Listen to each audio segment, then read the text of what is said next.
Match reaction for Wolverhampton Wanderers 2, Everton 1, 3 losses in a row for the Toffees. A decent second half performance, wasn't enough to salvage anything after an utterly disgraceful first 45 minutes. Nick Preb and Mark Mosey joining me. Preb, I'll come to you first, mate. Thoughts on that overall? I think for me, whatever happened in that last hour was sort of overshadowed and is not enough to offset what happened in that. What happened in that utterly shambolic, utterly cowardly, and utterly rudderless first half an hour from Everton tonight. Yeah, unfortunately, probably not unexpected. Yeah. The result tonight and the performance. I thought, Wolves are in a bit of form. It was probably the best team that Wolves could have played against tonight in Everton. I thought actually we started the game absolutely terrified of making a mistake, and that was probably a hangover from what happened the other week at Watford. And when you're in that mentality of, oh shit, I don't want to make a mistake, you inevitably do.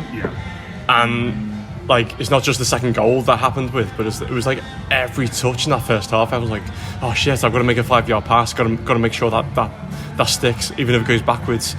So negative. Unfortunately, I'm not surprised by the results and the performance. One of the things that sort of flagged in my mind that first half is we appeared like we were a team that we were playing in the cup against a team 3 tiers above. We were just grateful to have a touch in their half. And that's what it was like in the first half. And we came out and played a bit more in the second half, barely. We deserved everything tonight. We got 2-1, probably flattered us. Could have been 3-0 in the first half. I'm obviously not happy as an Evertonian on the back of that result, but not surprised in the slightest. And I'm sure we'll get on to what's coming next shortly. But we got what we deserved tonight. I just think the manager said this week he wanted a reaction, wanted the team to be better. After Watford conceding 4 goals in 12 minutes there. By the end of that first half, Everton conceded 6 goals in 45 minutes of football. The reaction wasn't there, the organisation wasn't there, and the determination wasn't there ultimately up until it came too late. Yeah, I think you hit the nail on the head there in terms of the most disappointing element for me is that we got all of the usual verbal rhetoric in the week about how we wanted a reaction, it wasn't good enough last week, we need to apply ourselves more, we need to change things, blah blah blah, whatever it was that Rafael Benitez thought that needed to change about this Everton side. And then now before kick-off we got the exact answers, which unfortunately every Evertonian has known about this side in recent history, is that nothing really ever changes. I think it was obvious for me tonight. I appreciate this is easy to say in hindsight on the back of another defeat, but we absolutely needed to be more solid in the middle of the park. We needed to probably play a flat in midfield 3. If someone like Jean-Philippe Gabon was going to come back into that side, which obviously he did, it needed to be in a far more astute and far more intelligent setup. And if you were going to bring him into the middle of a midfield 2 alongside Alan, who I think we've all realised now absolutely needs Abdoulaye Doucouré next to him to have any form of function at all, it just needed a far more pragmatic and more sensible approach tonight. And I think, as you'll have heard, the barman is as furious as I am. But I think it's the disappointment for me. I think the 2 things I'll take away from tonight. I've had numerous conversations throughout the week and throughout the day today leading up to this game about whether Everton, in the current form that they are in, could potentially get dragged into a very much more precarious situation than they are currently in at the moment in terms of a relegation fight. The fact that, as Preb has said, in terms of getting away from that game with a 2-1 defeat, that's a walking advertisement tonight about why Everton will not get relegated. And it's a shame on this league that we've been able to get away with a 2-1 defeat, because for 70 minutes of that game we were absolutely dire. And we're looking back at this now at a second half whereby we all feel on a 3 out of 10 scale, mildly positive about the fact that we were able to show something in the second half of the game. It was nothing. It was crap. We managed to get 1 goal back, I'll grant you that, but there was no prolonged spells of pressure. There was no real intent. If you're going to talk about real intent about getting back into a Premier League game and potentially going on to win it, there was nothing of that from Everton tonight. And I think it just makes you realise that this spell under Rafael Benitez that we are all embarking on, for want of a better word, I feel like we've watched that game against Wolves countless times over the last few years, but this whole tenure that Benitez is going to bring us in the next God knows however many games leading up to the derby, which he obviously gets sacked after, it's just an enormous waste of time, isn't it? Where I feel like we've had the apocalyptically bad defeats. Sounds like the apocalypse is going on in this news. It absolutely is.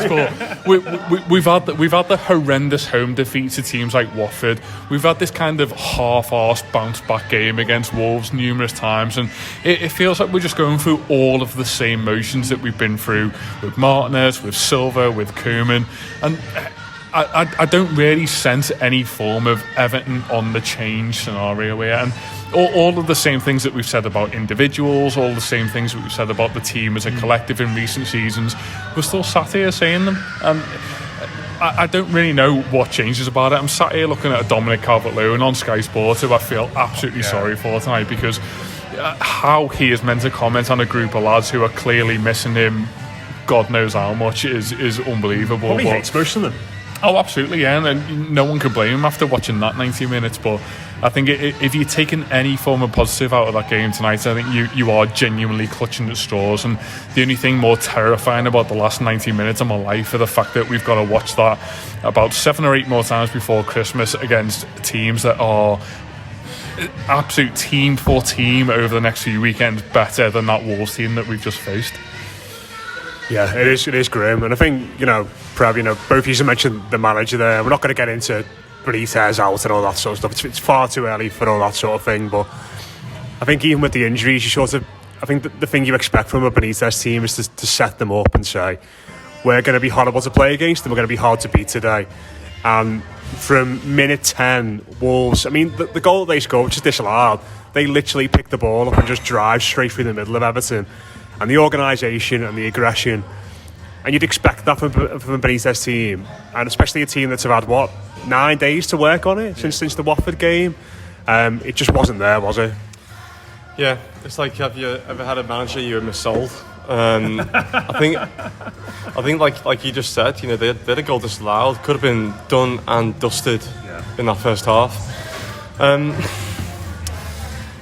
It's really difficult to find any positive at all from that match, and I think through the second half when we were watching it, we were celebrating like there's no tomorrow when we scored, and that's a sign of the sort of times that we're in as Blues. Like we're grateful for anything.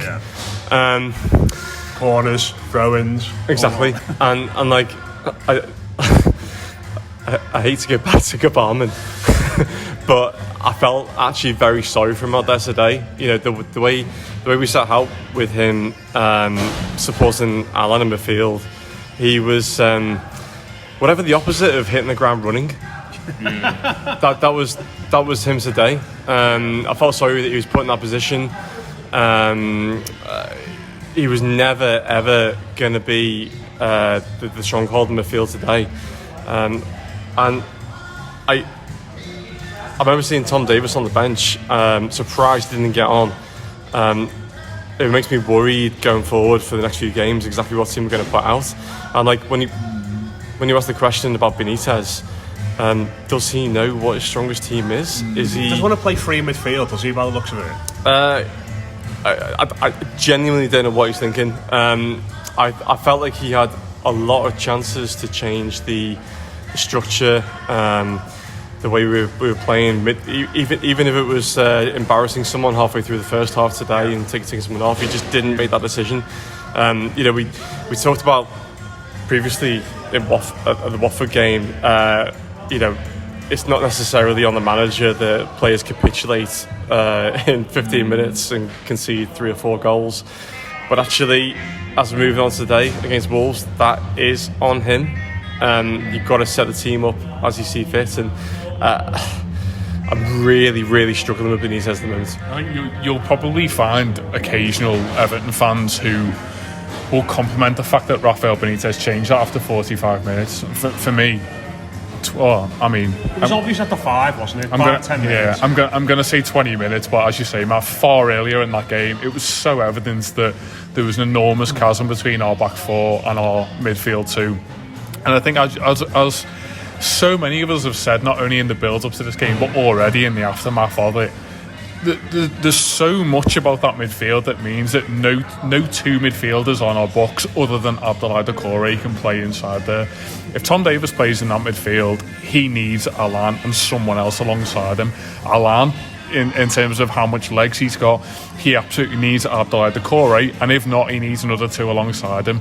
And as Preb has mentioned, if you're going to bring Jean-Philippe Gbamin back into this squad and back into this league, and everyone knows all the tribulations that he's been through in the last couple of years, he absolutely needs to play either in a settled midfield, which we're Everton, that's not going to happen, or he needs to play alongside Alan and someone else.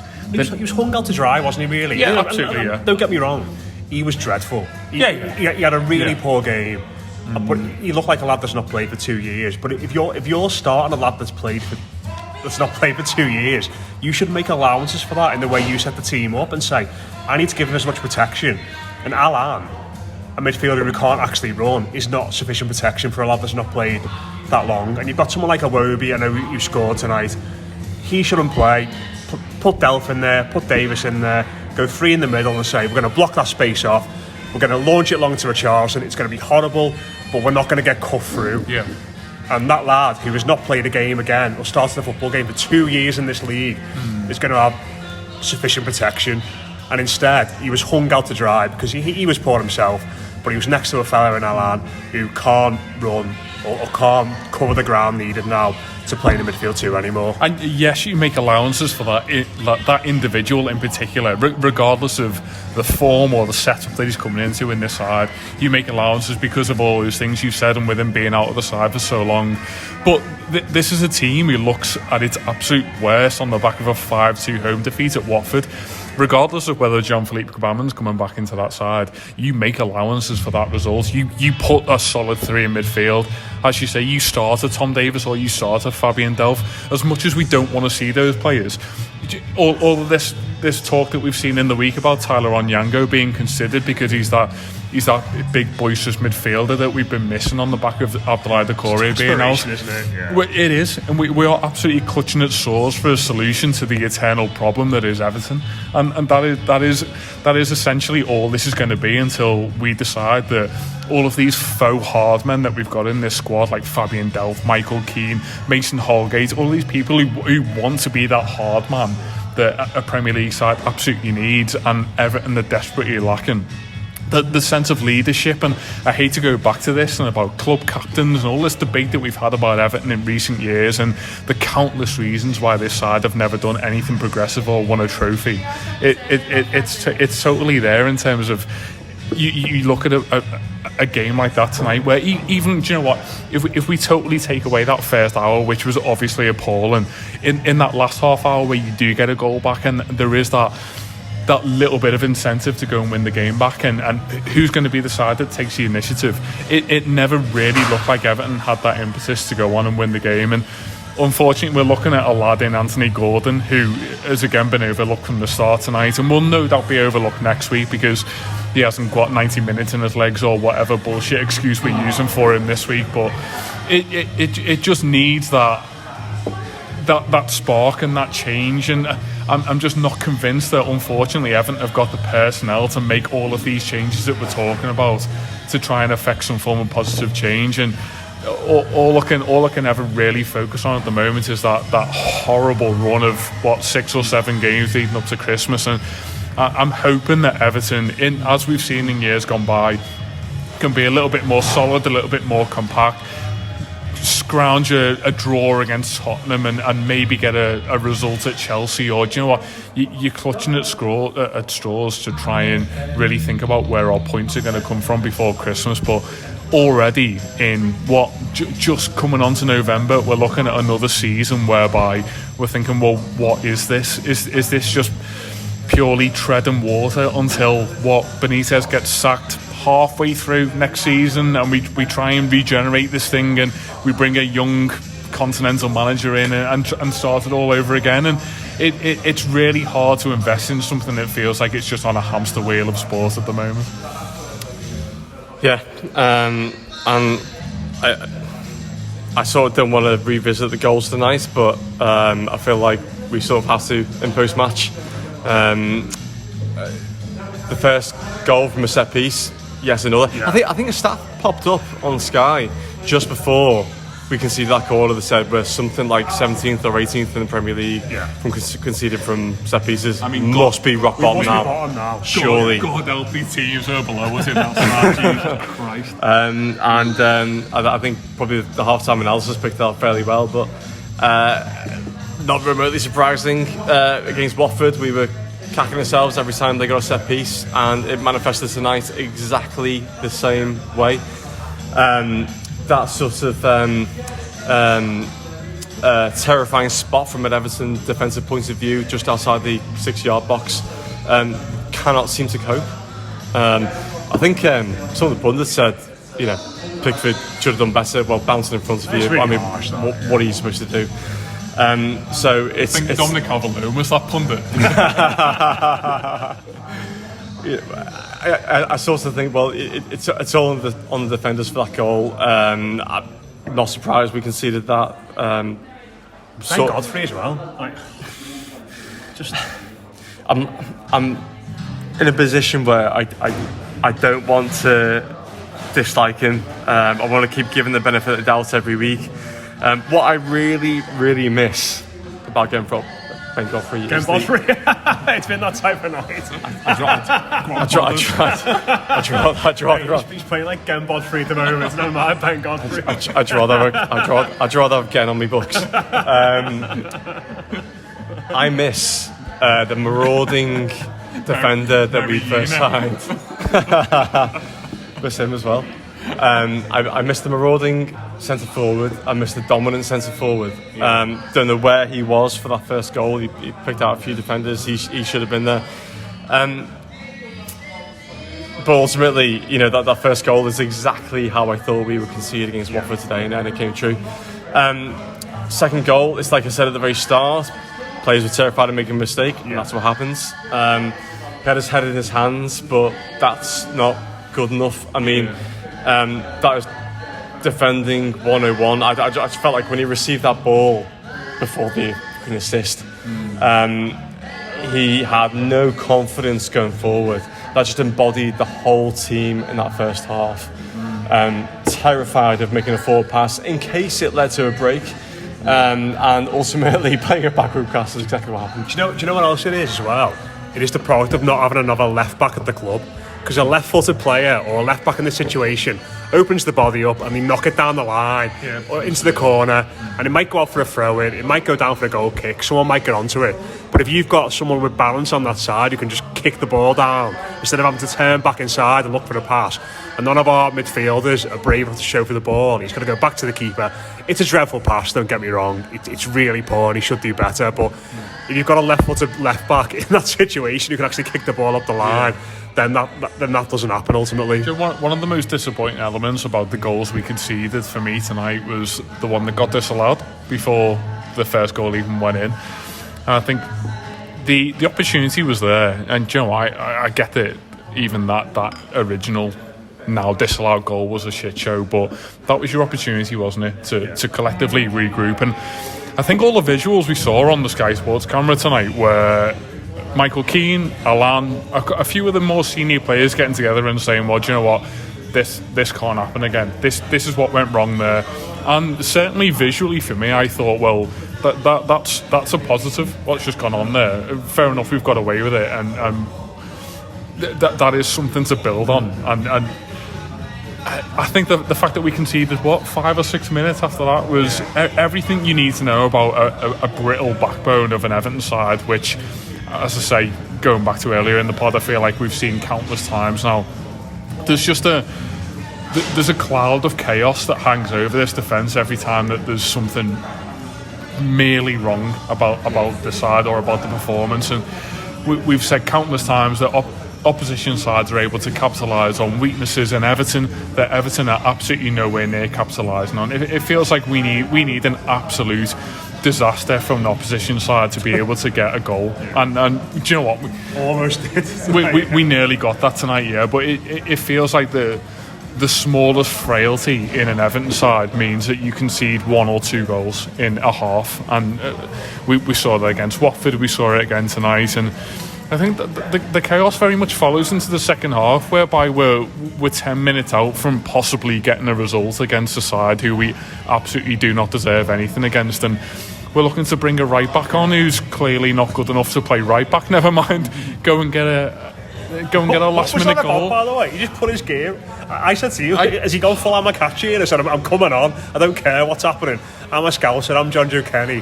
I've had enough of this. I am getting on this pitch. I can only assume that John Joe Kenny was just simply too warm, and that is the reason why the coat came off. Because if ever there was a reason for Solomon Rondon coming onto a football pitch, it's when you're playing against a relatively poor side who somehow managed to get 1 goal up against you, and you need to clutch that back. But do you know what? To bring individual players and to try and analyse that tonight is just, you really are stretching to figure out what is going on with this football club. But as we've said countless times, not only tonight but in recent seasons, the problems that this team has tonight have been the problems that this team has had for the last 5 or 10 years. And do I honestly look at Rafael Benitez now as being someone who solves that? No. And in that sense, I feel like this club is ultimately just treading water until the next epiphany, the next Mashiri, the next Roberto Martinez, where we have this eternal breakthrough season. But right now, I don't really see how Everton's rut ends. Yeah, and I think moving on from this, I'm not sure you'll find many Evertonians that are actively looking forward to next week. Oh, God, no. Not that we often look forward to matches, but particularly for next week, Spurs will have a new manager. We've just come in from the doldrums of another non-emphatic match.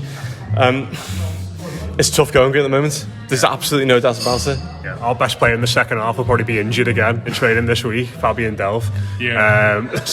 But just one thing I want to say about the set pieces, and he said this in the week, the manager, it annoyed me a little bit because he said about how he was at Liverpool and how when they tried to instill the zonal marking, it didn't work initially, and then after 2 or 3 seasons they were the best in the league.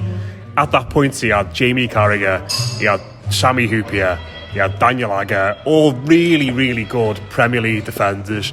Whatever you say about the Reds or not, they were all really good professionals, good defenders, and you can teach those players to defend properly in a zonal setup because they're all really good players.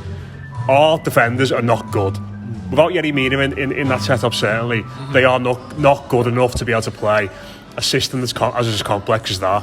And at the moment, we are in a position where we need to make it as straightforward as possible for these lads. Yeah. And if that means throwing out whatever you're doing at the moment, to saying, Michael Keane, you mark this lad with that number on his back, he is your player to mark for the entire game. And if he comes off and this player comes on, you take that player. And it's the same for you, Mason, and it's the same for you, Ben Godfrey.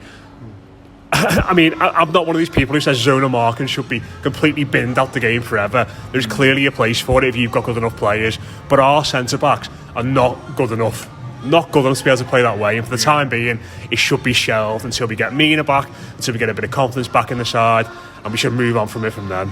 I remember Jamie Carragher literally the other week saying that he didn't enjoy his football under Benitez, but played his best football under Benitez.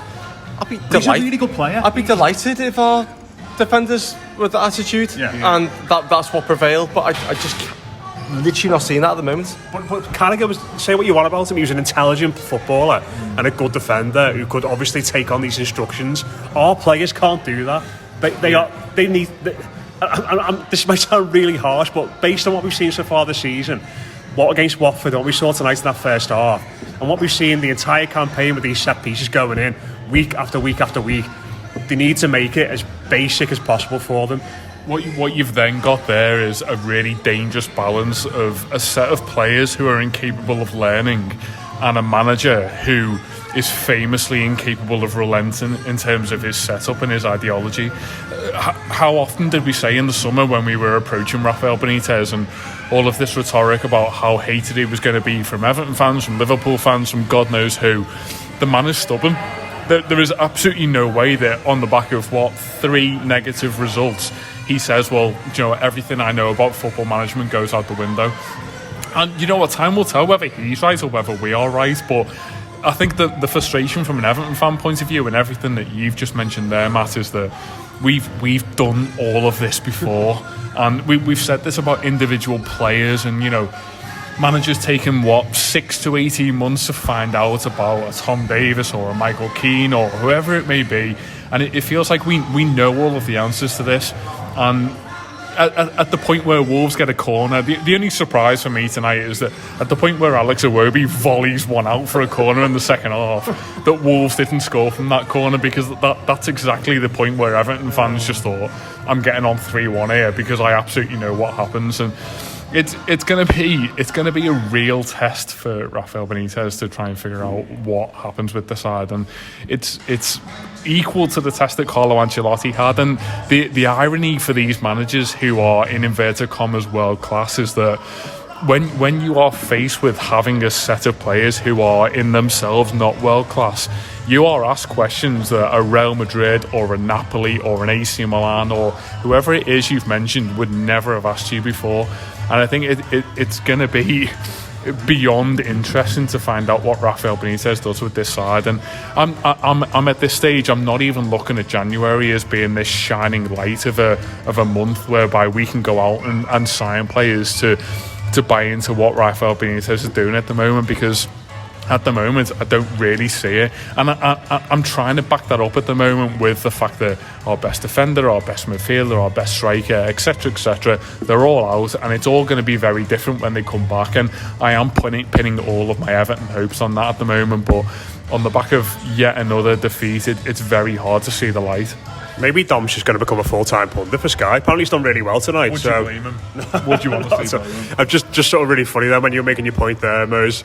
I've just seen Preb's got the fixtures on his phone for the next 6 weeks, and he's just scrolling down and shaking his head with a sense of foreboding. Looking forward to them, mate. I think if we all just agree to take like a hiatus for 7 or so weeks remaining in the calendar year, just for life, for life, I think we'd be fine. But on a remotely serious note, it's an unforgiving next few weeks. It's a brutal festive period with our lack of depth and lack of quality. I mean, I don't want to be too much of a dreary, but Jesus Christ, by New Year's time we could be in trouble. Yeah. And yeah, it's not worth thinking about. Yeah, Everton need divine intervention over the festive period for sure. We will leave it there tonight.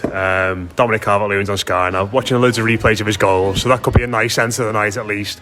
But that's it from us here on the Blue Room. 3 defeats in a row for the Toffees. We are where we are. Hopefully things turn around this weekend against Tottenham. Of course, we'll be covering all the reactions to that game tonight throughout the week, and building up to that game against Tottenham Hotspur, and potentially a Tottenham Hotspur managed by Antonio Conte as well.